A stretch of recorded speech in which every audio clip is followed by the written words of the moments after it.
Now,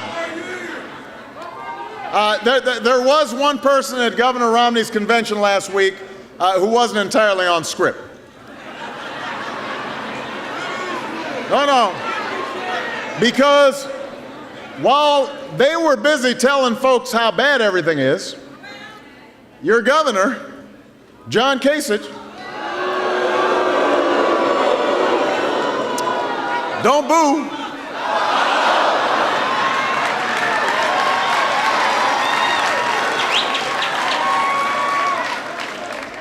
John Kasich stood up there and told everybody that Ohio is now #1 in the Midwest in job creation, 4th best in America, which, got folks kind of confused, because if it's all Obama's fault and nothing's going right, what's going on in Ohio? Now,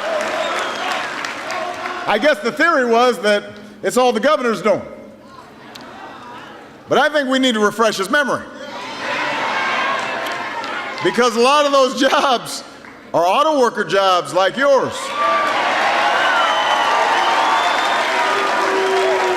The American auto industry supports 1 in 8 jobs in this state. And just a few years ago, when the auto industry was flatlining, what was in his and Governor Romney's playbook?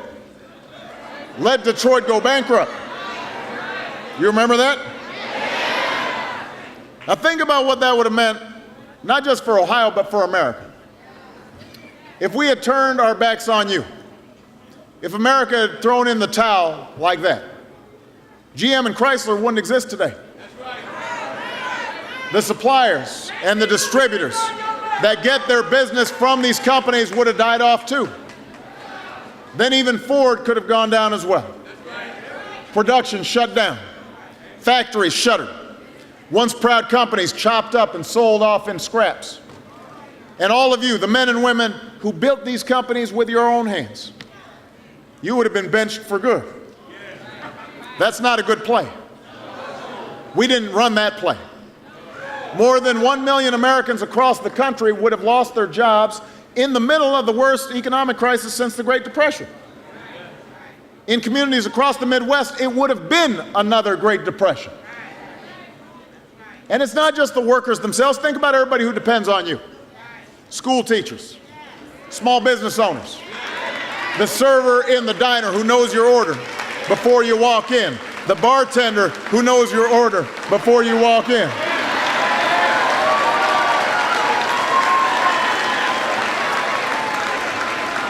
Their livelihoods were at stake as well. And so was something else. How many auto workers here worked the assembly line, but your dads and your granddads, maybe your moms, grandmas, worked on that same line? How many people are 2nd or 3rd or 4th generation? How many of you have sons and daughters who hope to work on those same assembly lines? These jobs are worth more than just a paycheck. They're a source of pride. They're a ticket into a middle-class life. These companies are worth more than just the cars that they build. They're a symbol of America's innovation. They're a source of our manufacturing might. If that is not worth fighting for, then what is? Ohio, we're not about to take a knee and do nothing. We weren't going to give up on your jobs and your families and your communities. We weren't going to let Detroit go bankrupt or Lordstown go bankrupt or Toledo go bankrupt. I stood with American workers. I stood with American manufacturing. I believed in you. I bet on you. I'll make that bet any day of the week. And because of that bet, 3 years later, that bet is paying off for America.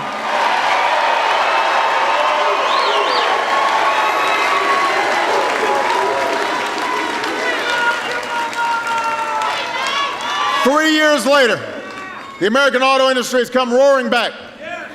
Nearly 250,000 new jobs. So it's a little funny watching Governor Romney and Governor Kasich and others just try to rewrite history now that you're back on their feet. These are the folks who said if we went forward with our plan, then, and I'm quoting here, you can kiss the American automotive industry goodbye. Now they're saying it was their idea all along.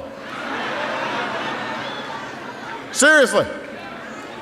Or what they're saying is, well, the problem is that you, the workers, made out like bandits in this whole thing. That we did what we did because it was all about paying back unions. Really? I mean, even by the standards of political campaigns, that's a lot of you-know-what.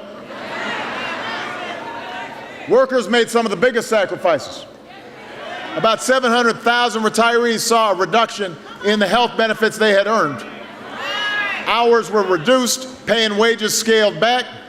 You gave up promises made to you over the years for the sake and the survival of your fellow workers and their families and the company.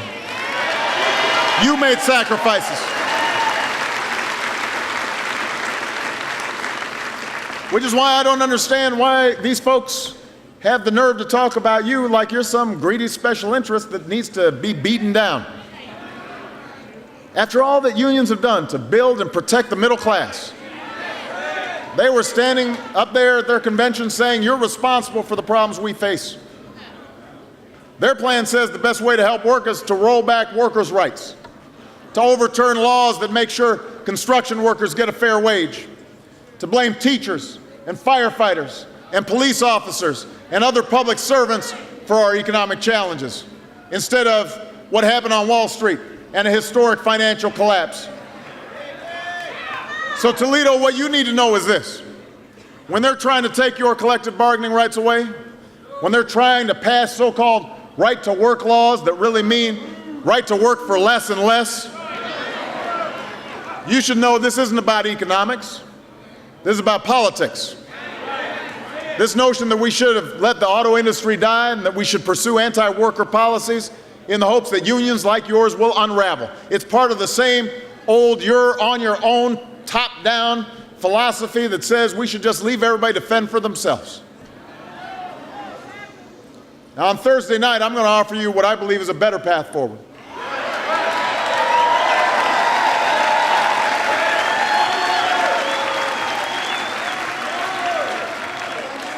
A path that's going to grow this economy and create more good jobs and strengthen the middle class. And the good news is, starting on October 2nd, Ohio gets its say because you get to vote early.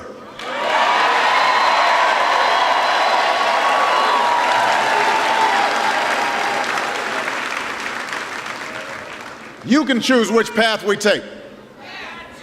You could choose their plan. Don't boo.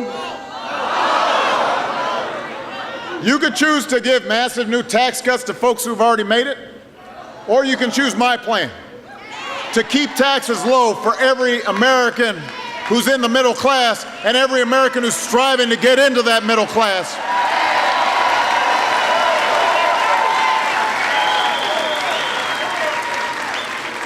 Four years ago, I promised to cut taxes by a total for middle-class families, and I have cut taxes by a total of about $3,600 for the typical family.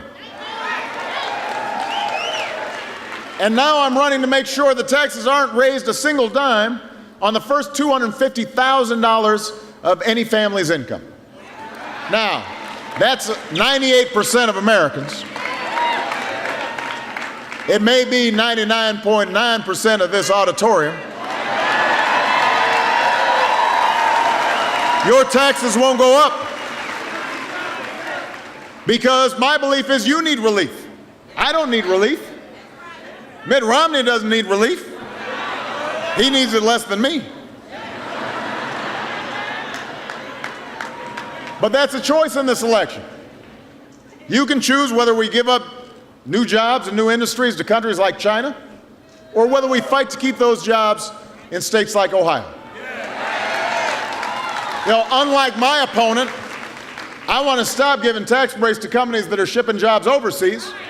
I want to give those tax breaks to companies that are investing right here in Toledo, right here in the United States, all across Ohio, all across the Midwest.